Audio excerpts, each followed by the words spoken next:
Tout a commencé par de grosses chaleurs.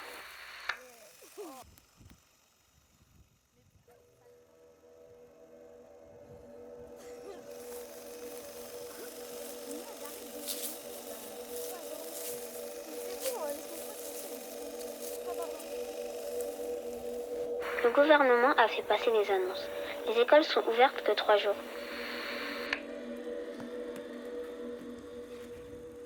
Attention, t'allais te faire mal.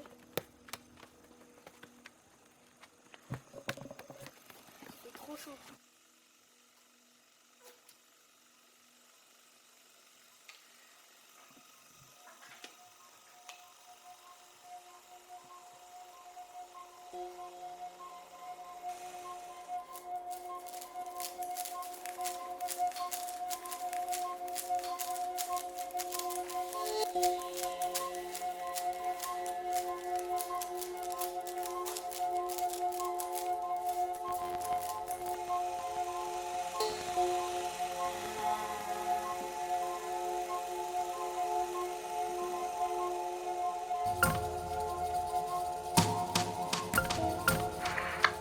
Des scientifiques ont alerté qu'une tempête de feu risque de s'abattre sur nous si les températures continuent de grimper.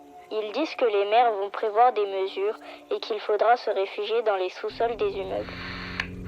Il y en a même qui partaient à la campagne pour fuir la tempête.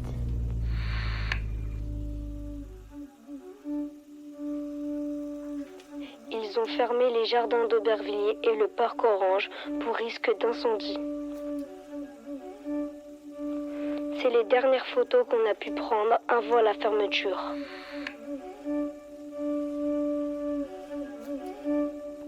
Rien ne sera plus jamais comme avant.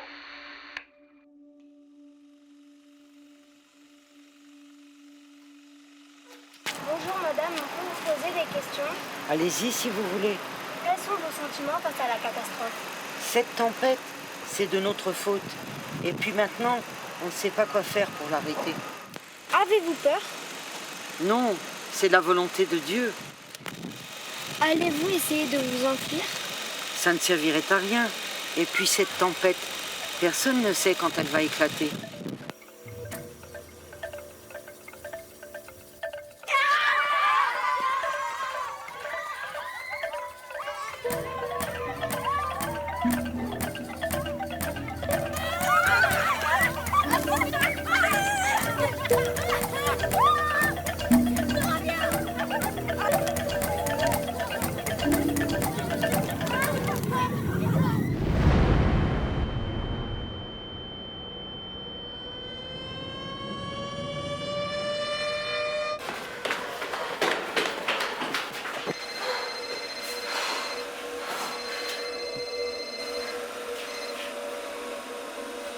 Allô? Oui, c'est bon, j'ai réussi à me réfugier dans le bunker de la maison quartier. Ok, surtout restez bien cachés. Hein. C'est la fin du monde.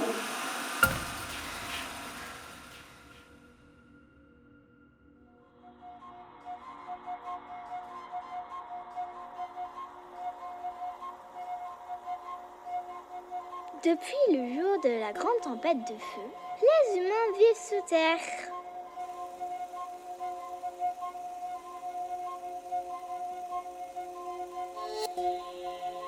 Aujourd'hui, pour la première fois, depuis des siècles, des explorateurs vont monter à la surface. Ils vont observer et documenter la vie d'un cristal. À l'arrivée de l'hiver, les arbres changent de couleur et le froid congèle tout sur son passage.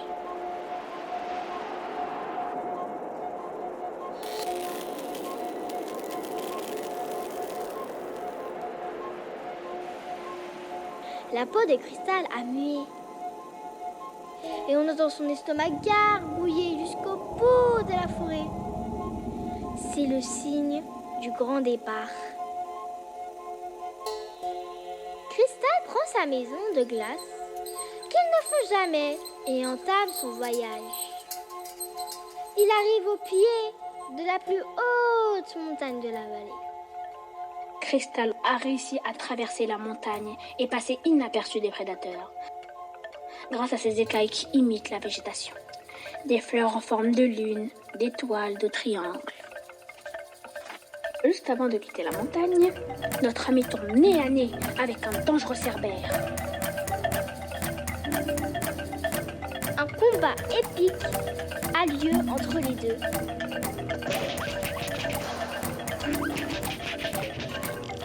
Enfin, Cristal rejoint l'autre côté de la montagne, là où le soleil brille. Il se choisit un petit coin au chaud où poser sa maison. Bientôt, sa maison de glace est remplie d'animaux, venus se rafraîchir.